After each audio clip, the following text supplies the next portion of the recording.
to On the Spot for August 2010, your video version of the suggestion question box. I want to start out today talking about the new hospital because we had 3 questions come in about it. But first, just some general comments.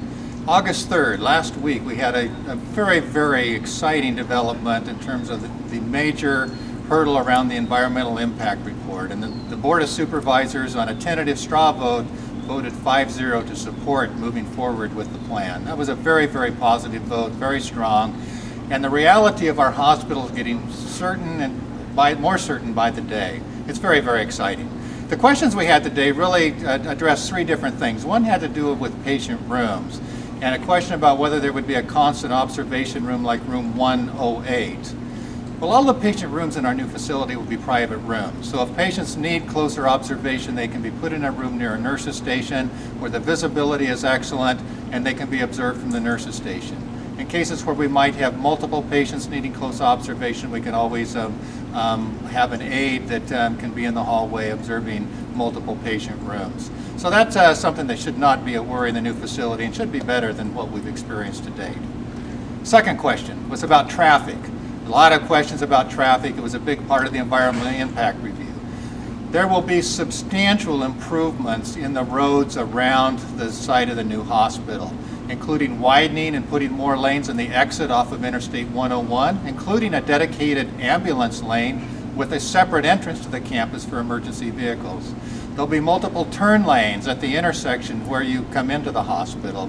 And in the Mark West Springs, Old Redwood Highway, there'll be, again, major improvements to enhance traffic flow. In total, these improvements are going to be remarkable, and the flow of traffic should be very, very exceptional and not a problem for staff.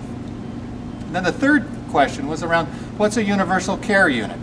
Well, it is a new concept. A universal care unit is an ambulatory outpatient space with beds for patients that's licensed under the general hospital license. It's an area to hold patients for up to 24 hours to determine whether or not they need inpatient care. And can be used for patients like those in the emergency department who are waiting diagnostic studies or waiting for an observation to see if they need admission. It can be for pre and post cardiac cath lab or outpatient surgery. So there's multiple flexible uses of this that will really, really enhance our overall operating effectiveness and efficiency in the facility. So it's an exciting new facility. It's going to advance care, and it's really going to be great for the patient experience. And I'm looking forward to the next 2 hearings, August 17, August 24, where then we have the final approvals and it becomes a reality as we move forward. All right, other questions that we had this time to respond to. One was a question about what is Sutter University? Well, Sutter University is an education institution, if you will, that's in Sacramento, that's designed to create leadership development and clinical skills development. It's a special program that is multifaceted. And you can go to my Sutter intranet site and you can see the curriculum and the various programs that are offered through the Sutter University. Check it out. I think you'll be interested. Then an additional question this time was about Casual Friday, an individual asking about that and feeling that it's something that we hadn't heard about. I am pleased to say if you check back to March On the Spot, one of our early ones, we did talk about Casual Friday. We do have Casual Fridays. We haven't made a big announcement about it. It's not something that's really highly formalized. But if you normally wear business attire in your job, then certainly we want to allow there to be some time to be a little less formal and more casual. Now, it doesn't mean jeans and collarless shirts and that sort of thing. What it means is dress appropriately for the work you do. And if you're a patient care area, always be thoughtful of and respectful of what the patient's issues and needs are as far as how you dress. But Casual Friday is in existence.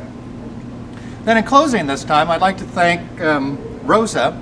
Rosa, you sent in a very nice comment offering some suggestions and feedback regarding On the Spot. Thank you so much for your comments. We appreciate it, and we always invite ideas on what can make On the Spot better as far as meeting your needs. So stay tuned. There'll be additional questions that printed in the grapevine with some responses. Thank you for the questions. Keep it up, and Make a showing at those supervisor hearings coming up, and let's get the final approvals of our new hospital, and then let's move forward with groundbreaking and getting construction started.